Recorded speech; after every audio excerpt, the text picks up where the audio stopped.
Hi and welcome. This is Gina from McGuire, and I hope you're having a good week. Today I am sharing a fun technique that I haven't done in a long time, and I call it reverse dye impressions. Really don't know what else to call it, so I totally made that up.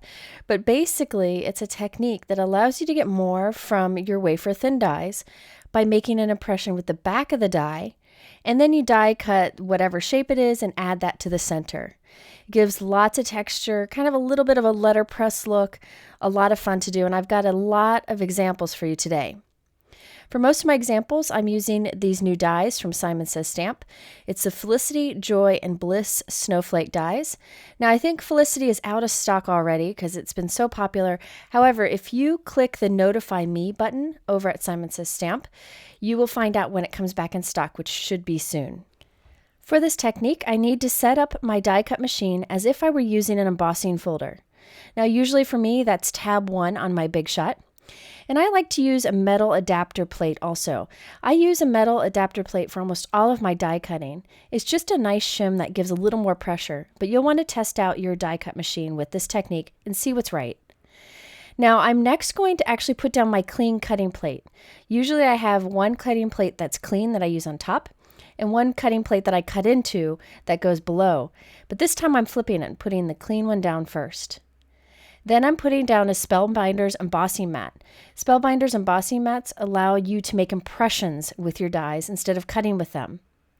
I then put down a piece of Tim Holtz watercolor paper, and I'm putting my die upside down onto it, and then my kind of dirty cutting plate on top. And I'll run this through. So what's going to happen is the back of the die is going to make an impression into the paper. It doesn't matter that the cutting side is cutting into that plate because that's what it normally does anyways, no problem. And when I take this out, I'll have an impression on my watercolor paper that is slightly bigger than the die cut that I'll add to it in a moment. So it kind of looks like a letterpress. You might see little dots from the holes in the dies that allow you to pop the paper out, but really isn't all that noticeable. Now, the reason I used watercolor paper for this technique is I just find it really makes a nice impression, but you could use any type of cardstock, which you'll see me do later. Here I decided to do all 3 dies at once. Usually I go through the die cut machine in one direction and then I come back the other direction just for a little more pressure and check that out. Looks really cool. Now this technique works with absolutely any dies that are symmetrical because you're going to end up using the back and the front of the die. So anything like a snowflake, heart, circle, square, anything like that. Now this time I'm going to actually put ink on the back of the die before I make the impression, and it pushes that ink into the paper, kind of like a faux letterpress technique. This is a dye ink, but I do show you in a moment how to do it with pigment ink, and I really like the look of the pigment ink too. But really, I think this technique is best when you don't use any ink at all, because that way you just get a nice impression, like a drop in the paper that fits your die cut nicely. Now when I'm done with this technique, I'm just going to use a dry cloth to wipe my ink off.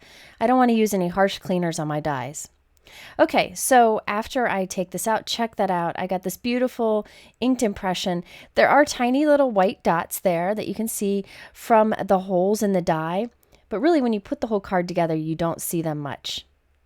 I decided to make the center of this impression area a little darker. So I'm using some blue inks and sponge daubers just to add a little bit of color to the middle. And I'll finish that card off in a moment. I first just want to show you a bunch of different ways to do this technique. Now this time I'm using my Hero Arts Unicorn White Pigment ink. And this is probably my favorite ink to do this technique with. This time I'm using just a colored cardstock. This happens to be Lawn Fawn Mermaid cardstock, which is one I use often. I'm inking up the back of each die and placing them down onto the cardstock. Now once you place it down onto the cardstock, you pretty much have to leave that die there. If you move it around, you'll have an inky mess. So just put it down, leave it there, and then you can run it through your die cut machine. So this time it will end up that our impression area will be lighter than the cardstock around it because we're pressing a white ink into it. This time I did put a piece of thin typing paper over it because I wanted to show you that if your cutting plate is leaving marks on your paper, you can protect your paper by putting a piece of thin paper over it. Now next I wanted to show you that you could do this technique with other shapes besides snowflakes, anything symmetrical, and I thought this Birch Press heart layered die set would be perfect. So I took one of the hearts and I'm inking it up with some pigment ink. Now this pigment impression, this white pigment ink impression, will be more noticeable on darker colored cardstocks. This one's going to show the white pretty well, but the darker the cardstock is, the more you'll see that white, of course. So after I run this through, check out that beautiful white. I ended up getting a little bit of white ink, like kind of off to the side, but I'll just use a little eraser to erase that away later. Okay, now that I showed you a few ways to do this technique, I'm going to go ahead and pull these together into cards. And along the way, I'm just going to share some tips. Then at the end, I have some tips for using intricate die cuts. Okay, so first on a lot of these cards, I wanted to add something sparkly. So I'm using this new Simon Says Stamp glitter cardstock. I like this cardstock because the glitter doesn't rub off. It die cuts very nicely. There are beautiful colors that I've never seen in a glitter cardstock before. And there's no kind of smell to it. Sometimes glitter paper has a smell to it. Now this is the variety pack that you see here. They're 6-inch squares. Now this variety pack, of course, sold out super quick, but they have more coming. So click that notify me button when you go to the link that I have provided below. However, you can get each color individually. I recommend getting the silver, the white, and the gold, especially the silver. Those are so beautiful, and that's what I'm going to mostly be using today is the white and the silver. A lot of the glitter papers that I had used in the past have been discontinued, so I'm really excited about this. Now I wanted to show you how nicely this cuts, but this time I'm going to use my Crafter Companion's Gemini die cutting machine. I have been using this die cutting machine off camera a lot lately because I wanted to test it out quite a bit before I showed it on camera or recommended it. Now this is a monster of a machine. I mean, this guy is really high quality. I will tell you, you don't need all these different die cutting machines that I show in videos. I just like to show you different options because everybody has different needs and wants from a machine. Now this is a large machine, so you can die cut a lot of things at once, which I really like. It's also electric, so you just turn it on, put the plates in it, and it feeds the plates through for you. So you don't need to push a button to make it go through. It just grabs the plates and pulls them through. So here I wanted to show you that I'm going to die cut several dies and some of that glitter paper all at once. Now, if I did this in another die cut machine with these intricate dies, it probably wouldn't cut through. And I'll talk about that a little bit later in this video. However, this guy seems to cut intricate dies like butter, no problem at all. So again, you can see the plates are feeding through without me having to do anything, which usually allows me to have a couple seconds to clean up my desk, which I really could use. So I really like that it auto feeds. And here, as I take it out, you can see that it die cut through beautifully. And I have all those little intricate pieces cut out. Not a problem at all. Even at the center of that large snowflake, it popped all those pieces out for me. I also wanted to show you that this is great if you do a lot of die cutting like me, because you can put a bunch of dies down, lay paper on it, and run it through. Now I'll still use my other die cut machines, but you might see this one every once in a while because again, everyone has different wants and needs from a machine. And I'll be talking about this very soon in an upcoming video. Now the Gemini is kind of tough to get a hold of these days since it's so popular. However, Simon Says Stamp will have it in stock this week. So hit the notify me button and you'll get an email when it is in stock. And I will go over this machine in a future video. Check out that beautiful white glitter paper die cut as snowflakes. I just love it. So now I need to add these into their impression areas. So I'm putting a few tiny drops of collage medium on the back of the snowflakes here and there. This is a super strong adhesive, and I can be sure that this intricate die cut won't come off in the mail.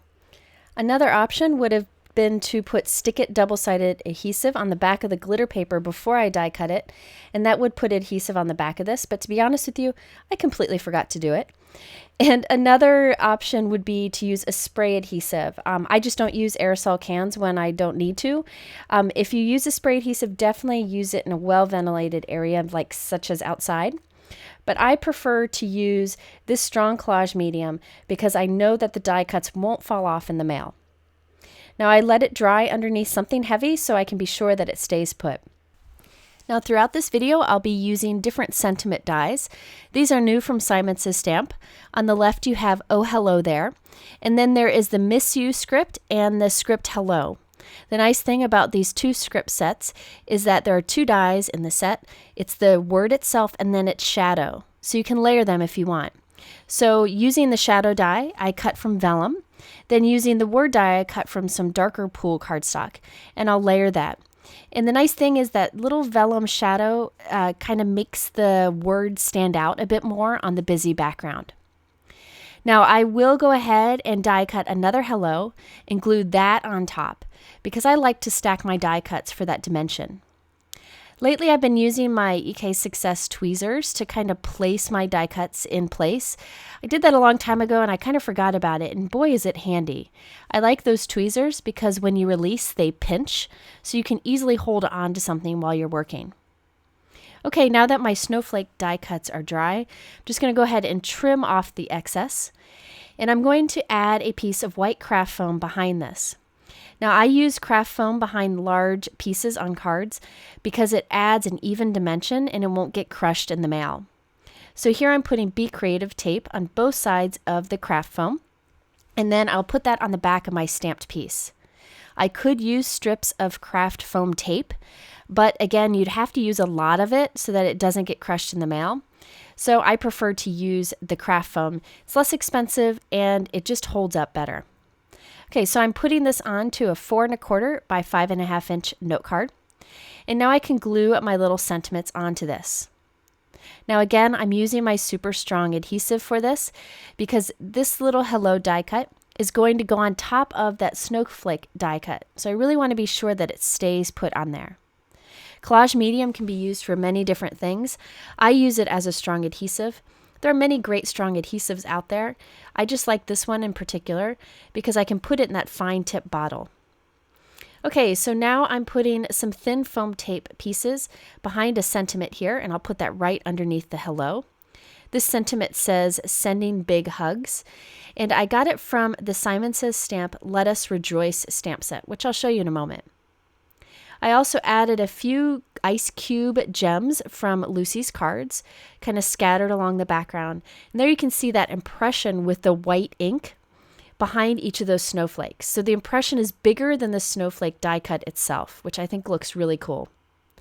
Here's that Simon Says Stamp Let Us Rejoice stamp set where I got that sentiment from. Now this example is very much the same, but I used a lighter color of cardstock. I again did the reverse die impression with some white ink.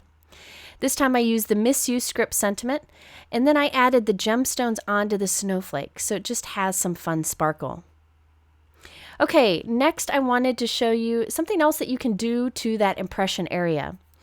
This is the one where I impressed some white pigment ink into the cardstock with the heart die, and I'm covering that area with my Tonic Aqua shimmer pen. So now it's a shimmery white, which really catches the light quite nicely. Now this particular die set has 3 die cuts you can layer. I'm only using 2 here. And once I have those layered, I'm going to go ahead and glue that into that little impression area on our card. Now I wanted to show you another way you can add the craft foam to your card. I used the Be Creative tape before because it's super strong, but the collage medium is super strong too. So you can use that also to add the craft foam. It actually is a little bit faster when you're putting it together, but it takes time to dry. Now this is the bottle that the collage medium comes in.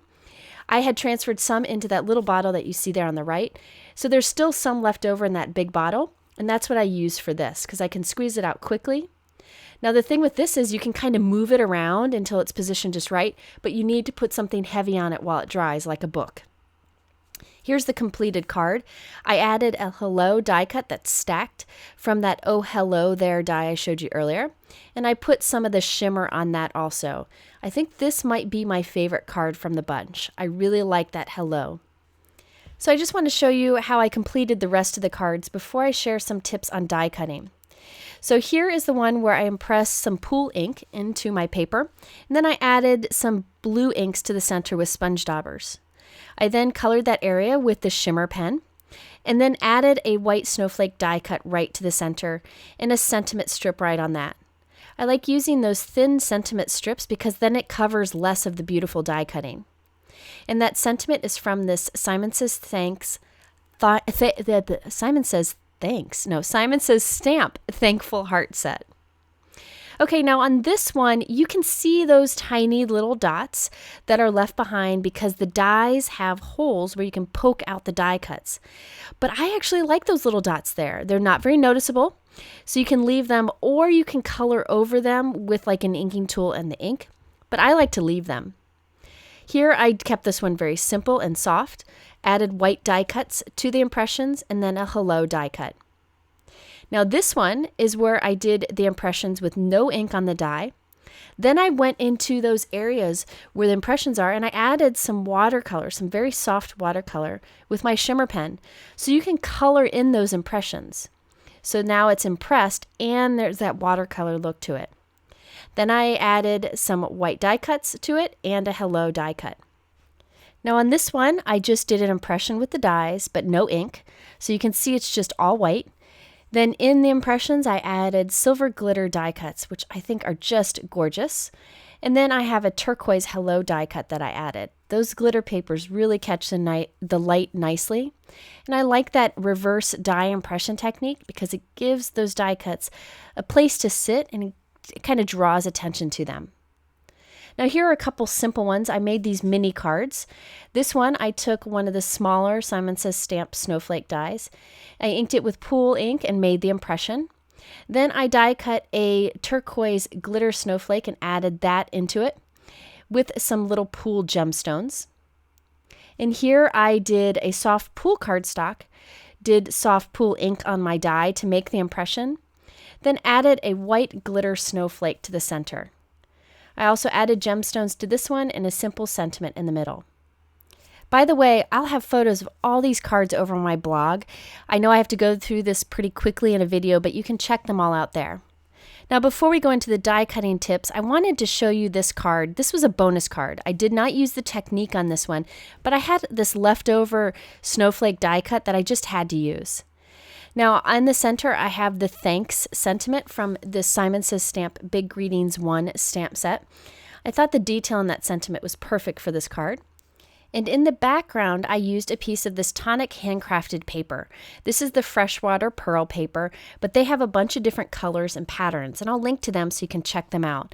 I love the texture and shine that it provides. It's like a shimmer. And doesn't that look beautiful behind that intricate die cut?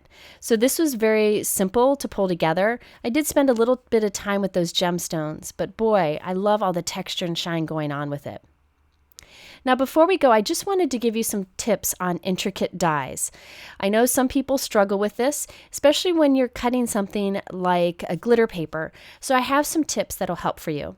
This time I'm going to use my Big Shot because it's more like the traditional die cut machines that most folks have. And these tips will work with most machines. My first tip is to use a metal adapter plate. Most machines will take a metal adapter plate with no problem, and that really gives a little bit more pressure. It's just a shim that allows you to cut a little deeper. Now here I've got some of the glitter paper from Simon Says Stamp. This cuts beautifully, but this is a super big, intricate die, and most papers have a little bit of struggle cutting with this kind of die. It's just part of the detail of it, but it's definitely worth it. Another tip that I have to cut through die like this is to go back and forth through your machine. It just adds a little more pressure.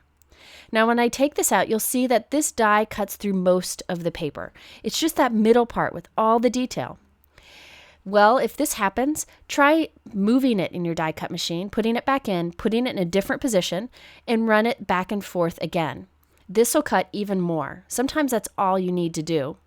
Now, if this were a regular die, like hearts or words or whatever, it would cut through with no problem, but this is super intricate. Now, you'll see that middle spot is being a stinker, and it won't cut through completely. Here's an old tip. This is an old technique that people used to do. On the back of the die, I'm just layering up a few pieces of tape. You could use washi tape, you could use Scotch tape, whatever you want. I'm just doing micropore tape. I'm putting a lot down because micropore tape is pretty thin. And I put it towards the center back of the die. Now I'm going to run this through again, and this will do it. It'll cut it through beautifully. Now, never force anything through your die cut machine. If it doesn't feel like it wants to go, stop, because you don't want to break your machine. But this goes through my Big Shot with absolutely no problem. And check it out. It cuts all of those little pieces without any kind of difficulty. So sometimes you need to give your dies a little extra attention to make them cut if they're super intricate like that. But you should have no problem at all. Okay, so that's what I have for you today. Again, I have photos of all these cards over on my blog. In the description below, I have the supplies, and you can go to my blog for that also. In the middle are a couple other videos you might like. Thanks for spending time with me in this long video, and we'll see you again soon.